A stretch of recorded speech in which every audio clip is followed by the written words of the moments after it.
If you've ever hit up Facebook like a crack pipe, clicked every link on Wikipedia, and then scrolled a day away on Reddit, you've encountered a network before. But the same thing goes for anybody that's ever had a friend, placed a phone call, or ordered a pizza, because a network is just a clump of connections, which means a lot more than it sounds like it does.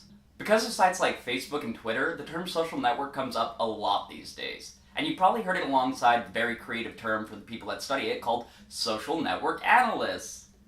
You've probably seen a lot of these guys recently on CNN with their black rim glasses and their holographic pie charts explaining to you just how much your Twitterverse is important to the world. But somehow, in all that noise about what Twitter trends mean to local politics in Micronesia, there's not much of a signal as to what the hell they're all talking about. Much less a single person that's willing to tell you how the heck they come up with these conclusions. Well, thankfully that's an easy problem to solve, because the best way to understand social networks is to envision a bunch of famous social scientists as 16-year-old girls.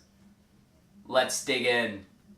This is Erdosh here. She's the most popular girl in school. As you can see, she has such pretty hair. Everyone wants to be her friend, obviously, and everyone's popularity is determined by how close they are to her inner circle. This over here is Moreno, her best friend. Let's call each of them a vertex, because that's exactly what cool teens call each other.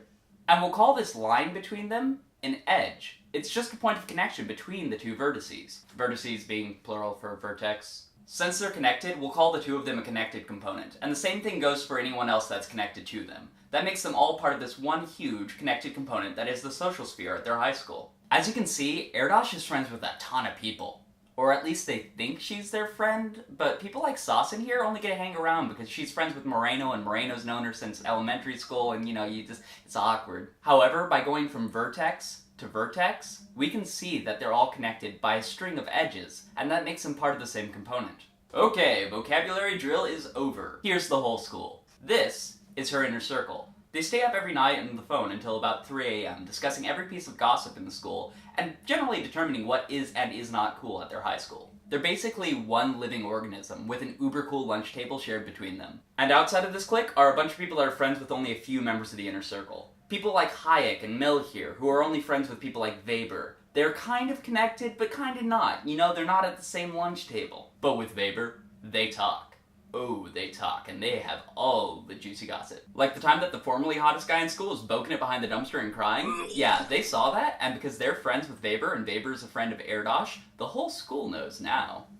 Saucin thinks that's pretty stupid, though. I mean, she saw Erdosh doing the exact same thing on Sapolsky's lawn during the kickback he threw. Here's the problem, though. Saucin told Moreno this, and Moreno was just like, nah, that can't be true. What the heck? Why doesn't the gossip get from Saucin to the rest of the component? Well, because Saucin is the queen of the nerd component that we have over here. She hangs out with people like Mullich and Derrida, and people don't like talking to them much. So aside from Saucin, there's no real connection between her component and the rest of the school. But wait a second, if she's connected to Moreno, then they still have an edge between them, and then they're still part of the same component, right?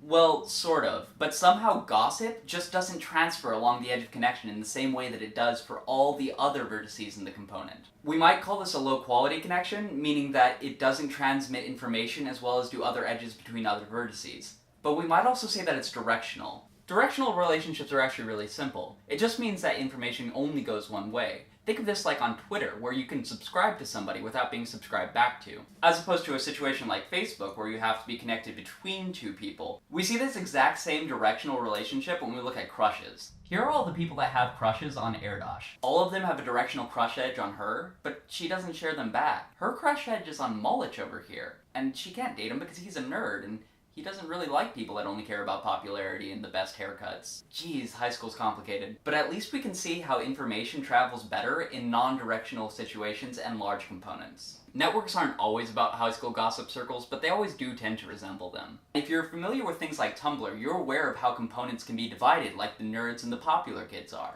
In some circles, Doctor Who photos spread like wildfire, but you can always count on your hipster cousin to think that the site is nothing more than a photo essay on what it is to be white in America. See, those components, they just don't share information. They're not connected. Anyway, kind of like everything else in the study of the social sciences, this is only really interesting when it tells us how we go off the rails as a species. When we talk about a network with a lot of disconnected components, we have a situation on our hands where the transference of new information becomes extremely difficult. This happens all the time in politics. When politicians and institutions draw only from the same class of people, new and innovative solutions are really hard to come by.